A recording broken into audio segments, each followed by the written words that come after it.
Hey everyone, Laura here.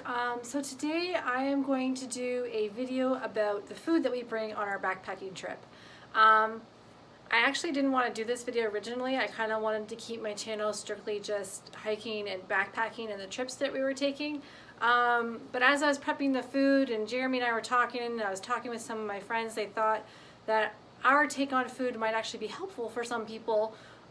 So I'm making the video. What I found is that when we first started getting into backpacking, we did what I'm sure everybody's doing, which you're probably doing right now, which is looking on YouTube for videos of experienced people who are sharing what they eat and how that works for them on the trail. And we did that, and we found a lot of videos that said the same thing. The Knorr pasta sides, which are really cheap, the powdered mashed potatoes, ramen was a big one, oatmeal wraps, peanut butter, that kind of stuff. And all of those things are great, but it didn't really work for us. We prepped our food based on recommendations from many different videos and many different YouTubers, and we just found that we were not getting the energy that we needed out of the food to sustain us through the day.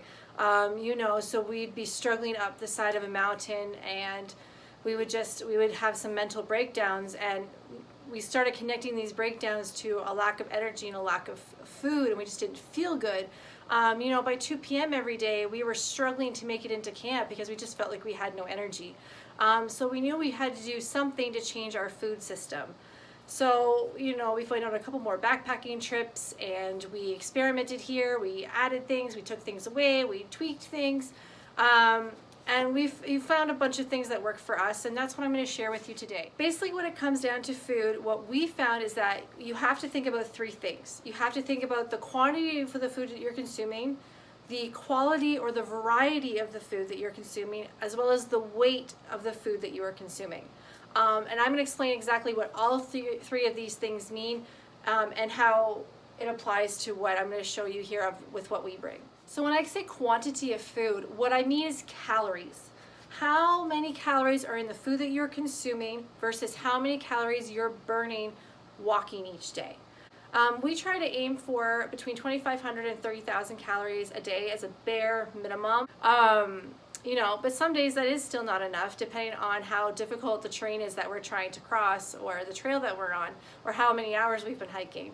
We always bring extras and backups. That's just kind of, a good idea of things to do. You always bring a little bit of extra. The second thing that you need to consider, in addition to calories, is the variety or the nutrients that are in the food that you're using.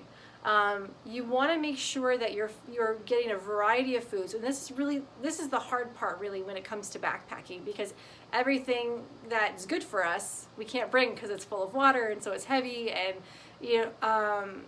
so we typically eat a lot of things that are bad for us. So the third thing that you need to consider when considering foods for backpacking is weight versus calories. So you want as many calories as you can pack in to as little weight as possible. Now, having said that, the most calorie dense, easily portable food that you can get is peanut butter. 1 tablespoon is 100 calories, and in this container we worked it out, there are 3,000 calories. So if you ate just one of these a day, and this is a pound, so for 5 days just my fail, so that's 5 pounds of food. Well, that seems like a really good deal. But then you have to factor in the quality of what you're getting, and you're not getting the same amount of nutrients, you're not getting any variety, you're probably going to get sick of peanut butter really, really fast. So all of these things have to be taken into consideration when preparing your food for your backpacking. What I want to talk to you about is water additives to boost your water, or just give it some flavor and stuff like that. I know a lot of people talk about Mio and say that it adds electrolytes and stuff like that, but it doesn't give you any extra calories or energy or sugar or things like that. Mio is great. It's super lightweight. It comes in those little containers. But Jeremy and I found that Gatorade powder actually was a game changer. So it just comes in containers like this. You can get whatever flavor they have available. I just really like the blue one. 3 tablespoons is 120 calories. So you go to the dollar store, you buy these little Ziploc bags. They hold 2 tablespoons really, really well. Now, rather than pack enough, so I would have to use one of these and then a half of one in order to get a full flavored Gatorade. We'll dump just 2 tablespoons in our water bottle, and it adds some flavor. You get some electrolytes, you get some sugar, and it just gives you a little bit of boost. I find I use it a lot in the afternoon when I'm starting to drag a little bit, especially if it's really hot out. Jeremy calls it my go-go juice. You know, you just throw it in your water bottle and away you go. Is it heavier than Mio? Yes. Is it bulkier than Mio? Yes, because we are, you know, we're having to package enough that he and I could each have one every day of our trip. But just what you get out of it in terms of energy and nutrients for your body, and replacing that salt and stuff you're expending from sweating all the time, we think that they're worth it. I've noticed a difference in how I feel in the afternoon when I drink one.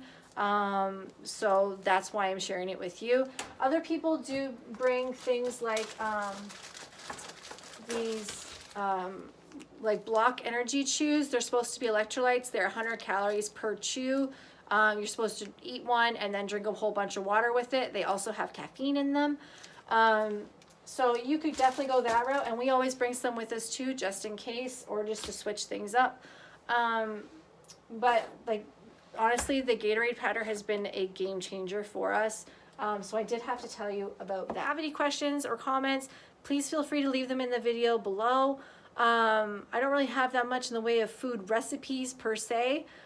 Really, it's just about knowing what you like and finding as many different ways of combining those things as possible. So that way you're getting what you need in nutrients, your packs can stay light, you can get that energy that you need, but also you're not getting bored with your food.